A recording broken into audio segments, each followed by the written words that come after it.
Scrolling through literally any social media app lately, you've definitely been hit with this endless barrage of crazy, bite-sized moments, right? Like a streamer completely raging, some entrepreneur dropping a massive truth bomb, or maybe just a super bizarre, out-of-context podcast clip. And it feels like the entire internet is organically obsessing over the exact same things at the exact same time. Well, what if I told you that the virality you're seeing is basically an illusion?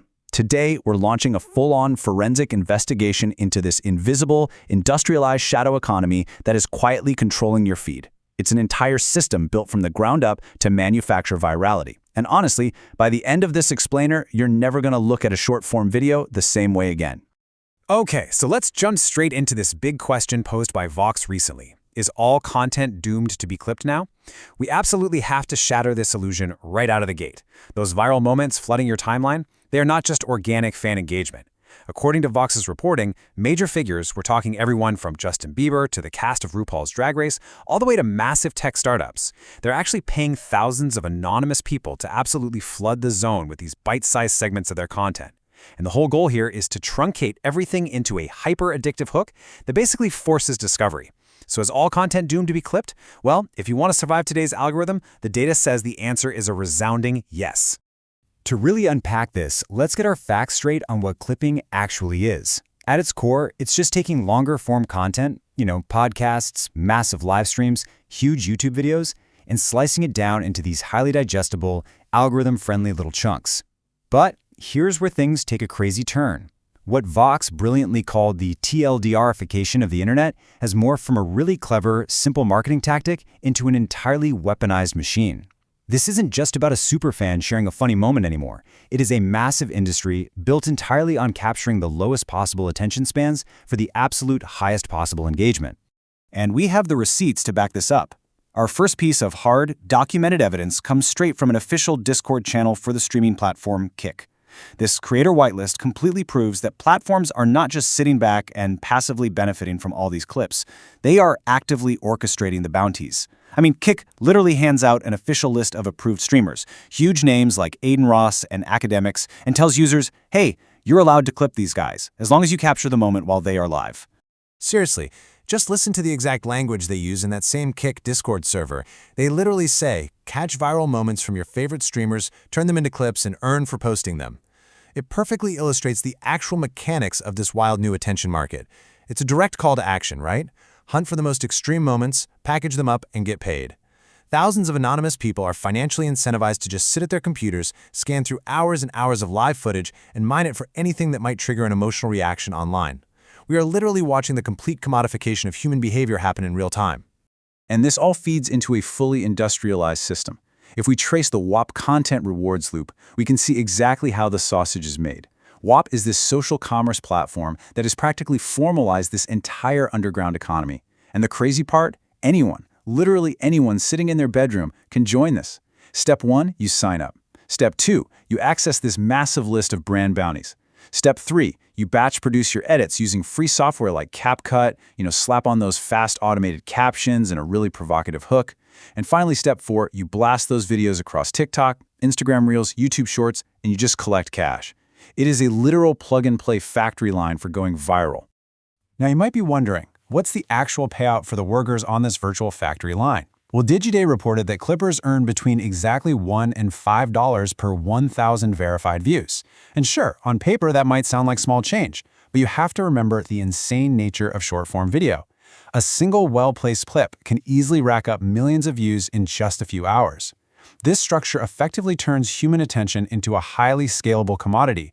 The more outrageous or engaging your hook is in those crucial first 3 seconds, the more cash you pocket. And if you want to understand the sheer, mind-blowing scale of this shadow economy, look no further than this number right here, 3.5 billion. According to Digiday, that is WAP's public claim of exactly how many views they've generated across social media just through their clipping platform alone. Guys, they are averaging over 100 million views per day. We are talking about billions of impressions being silently and continuously injected into our daily digital diets by a literal mercenary workforce. Now, if you're sitting there thinking this is just some fringe internet thing for gamers, think again. We are way past the days of teenagers and Discord servers trying to boost their favorite streamer. According to both the Wall Street Journal and Digiday, some massive market players are dumping serious money into this ecosystem. We're talking billion-dollar enterprise tech and robotic startups like 1X, Cluely, and Nothing. You've got major intellectual property holders in the mix like SneakerCon and even the band The All-American Rejects. Plus, huge creators are paying to boost their own reach. The clipping economy hasn't just grown, it has completely infiltrated mainstream marketing. But we have to ask the darker question. What happens when the relentless demand for constant, escalating virality pushes these creators right to the absolute edge? We really need to look at the human toll of this manufactured virality. A recent documentary actually dove into a pretty dark case study detailing the rise of Braden Peters, who's known online as Clavicular. He essentially built a massive, high-risk empire just to feed his own clipping operation, which was reportedly pulling in around $650,000 a month. But here's the catch. To keep the clips flowing and the money coming in, his content had to become increasingly extreme. And the timeline of this algorithmic escalation is genuinely dangerous. He started out in the looks-maxing pipeline, which is this really intense internet subculture all about extreme physical enhancement. But to keep feeding his $99 a month funnel, he escalated straight into the underground, high-ticket chemical and peptide market. Because the algorithm demands constantly rising stakes, the biological cost literally became the content. This all culminated in a deeply terrifying live-streamed overdose right there on the Kick platform. Ultimately, it led to a permanent YouTube ban for circumventing their restrictions on illegal goods. The clipping machine demanded fuel, and he effectively used his own body to provide it. This quote right from the documentary's description really hits the nail on the head. This is not a morality tale. It's a forensic breakdown of a system that monetizes self-destruction, rewards escalation, and leaves no safety net. And that is so incredibly accurate. These platforms are quietly profiting from human collapse, packaging it as content. They take their cut of the attention, completely detached from the actual well-being of the creators whose very lives and bodies are the actual products being chopped up and sold off for $1 to $5 per thousand views. Which brings us to the massive legal and regulatory blind spot of this entire industry. There's a hugely stark difference here. With traditional advertising, you have disclosed sponsorships, right? Creators have to clearly state when they're being paid to promote a product. But clipping? It relies entirely on anonymous bounties. You have multitudes of faceless accounts spreading this content everywhere to simulate organic, genuine interest. So when 100 different random meme accounts all post the exact same clip of a tech CEO on the same day, the audience just assumes the internet organically found it fascinating. They have zero idea there's a literal bounty board operating behind the curtain. And trust me, the advertising world is fully aware of this massive loophole. Jeremy Witt, an executive media director over at a full-service agency, was actually super open about this with Digiday. He said, "It is clever, it's a good use of the platforms, you get around a lot of the paid sponsored ad type rules. So this entire ecosystem is basically operating in this giant legal gray area, cleverly bypassing all the Federal Trade Commission's strict disclosure guidelines. These clippers rarely, if ever, tag their videos as paid advertisements." And that leads us to this incredibly revealing quote from IP lawyer Jesse Saivar, which really highlights the ultimate blind spot in our investigation today.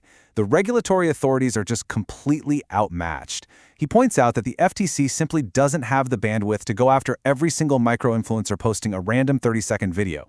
The sheer overwhelming volume of these anonymous clippers pumping out paid content makes enforcement virtually impossible.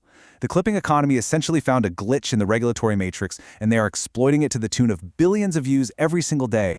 Which leaves us with this really ominous final thought for you to take away from today's explainer. When the virality you experience online is manufactured in a hidden Discord server, batch-edited on some teenager's phone, and then distributed by a mercenary army of anonymous clippers cashing in on bounties, when literally every viral moment on your feed might just be a paid transaction disguised as organic culture, whose reality are you actually watching? Next time you see the exact same clip everywhere you scroll, ask yourself, who paid for my attention today? Thanks for hanging out with me on this explainer, and I'll catch you on the next one.